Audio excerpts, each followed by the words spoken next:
ब्रह्मांड सदियों से एक रहस्य बना हुआ है जिसने लोगों को हमेशा सोचने पर मजबूर किया है कि यूनिवर्स की सृष्टि कैसे हुई और इसके पीछे कौन है।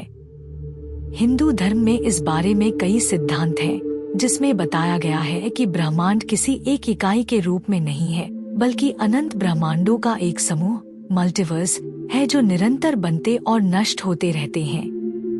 भगवान विष्णु इस मल्टीवर्स के प्रतीक हैं। मान्यताओं के अनुसार ब्रह्मांड बनने के पहले वे सभी कारणों के लौकिक सागर में सो रहे थे। उनका बिस्तर एक विशालकाय नाग है और सृष्टि 3 रूपों में होती है: निर्माता ब्रह्मा, पालनकर्ता विष्णु और विनाशक शिव। विष्णु भगवान जो रक्षक हैं, ब्रह्मांड के निर्माण और विनाश के चक्र के लिए जिम्मेदार माने जाते हैं। जब वे सोते हैं तो उनकी नाभि से एक कमल का फूल निकलता है। फूल के अंदर ब्रह्मा सृष्टिकर्ता भगवान विराजमान होते हैं जो एक नया ब्रह्मांड बनाते हैं। यह पूरी प्रक्रिया एक ब्रह्मांड के जन्म से दूसरे के जन्म तक विष्णु भगवान की सिर्फ एक सांस जितनी होती है।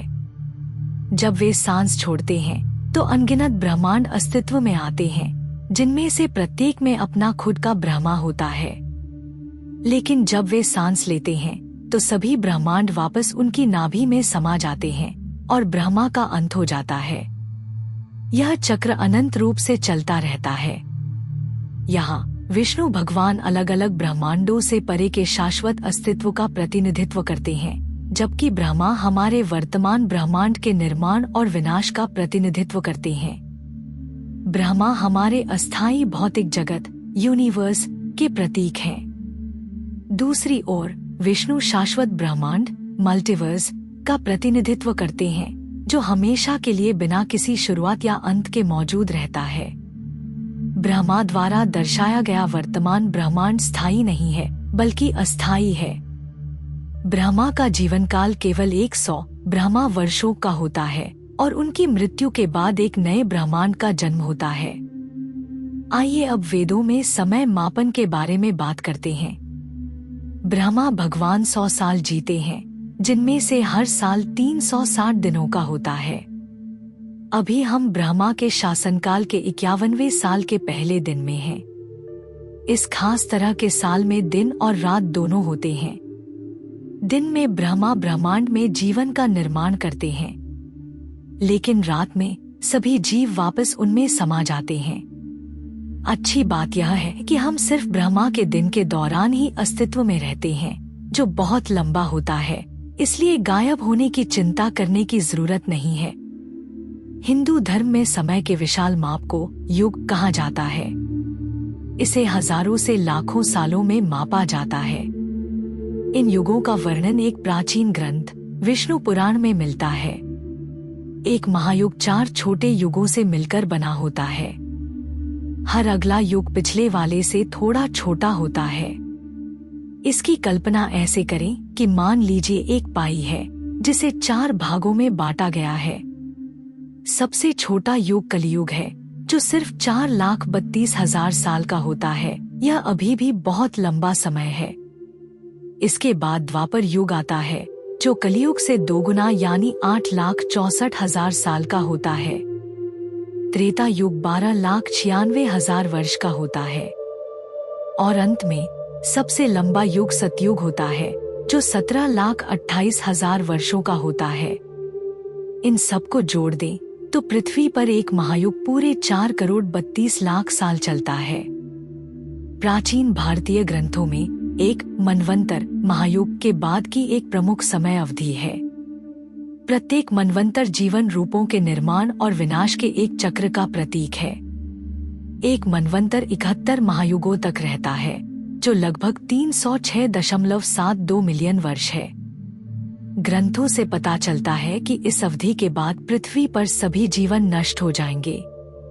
दिलचस्प बात यह है कि पृथ्वी का सबसे बड़ा मास एक्सटिंक्शन, जहां लगभग 90-96% स्पीशीज मारे गए, लगभग 252 मिलियन वर्ष पहले हुआ था। यह इकलौता समय था जब सारे स्पीशीज का इतना भीषण विनाश हुआ। प्रत्येक मास एक्सटिंक्शन होने के बाद एक रिकवरी पीरियड होती है, जिसे संधि काल कहा जाता है, जो एक सतयुग लगभग 1.7 से 8 मिलियन वर्ष तक रहता है।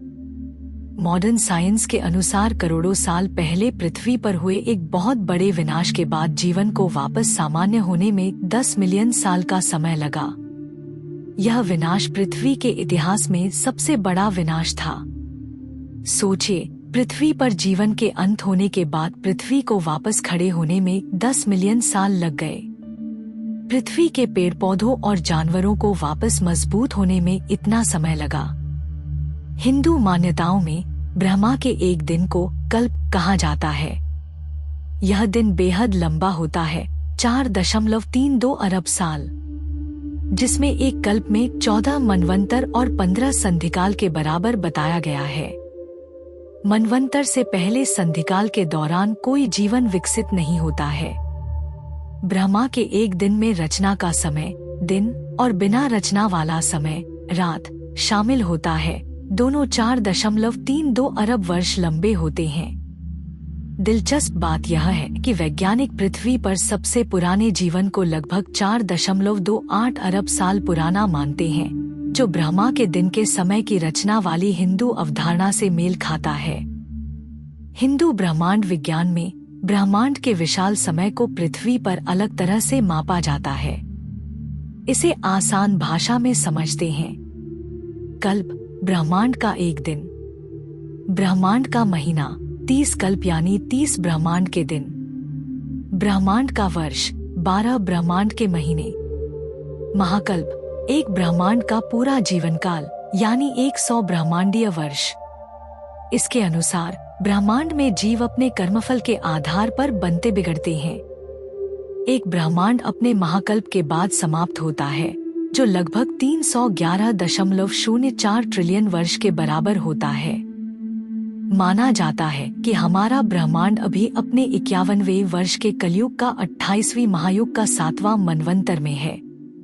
सरल शब्दों में ब्रह्मांड का भी अपना कैलेंडर और जीवन काल है, बस पृथ्वी से बहुत बड़े पैमाने पर। प्राचीन भारतीय ग्रंथों में ब्रह्मांड की आयु का एक अलग ही अनुमान है। इनके अनुसार ब्रह्मांड लगभग 157.49 खरब वर्ष पुराना है। हालांकि आधुनिक विज्ञान के अनुसार ब्रह्मांड की आयु 13.79 अरब वर्ष है। कुछ प्राचीन ग्रंथ ब्रह्मांड की आयु 311 खरब वर्ष भी बताते हैं। इस वीडियो का उद्देश्य उन विशाल समयावधियों को दर्शाना है जिनके बारे में प्राचीन भारतीय विचार करते थे। यहाँ तक कि प्रसिद्ध अमेरिकी वैज्ञानिक कार्ल सागन ने भी माना था कि हिंदू धर्म के ब्रह्मांडीय चक्रों का विचार मॉडर्न साइंटिफिक कॉस्मोलॉजी विज्ञान के अनुरूप है।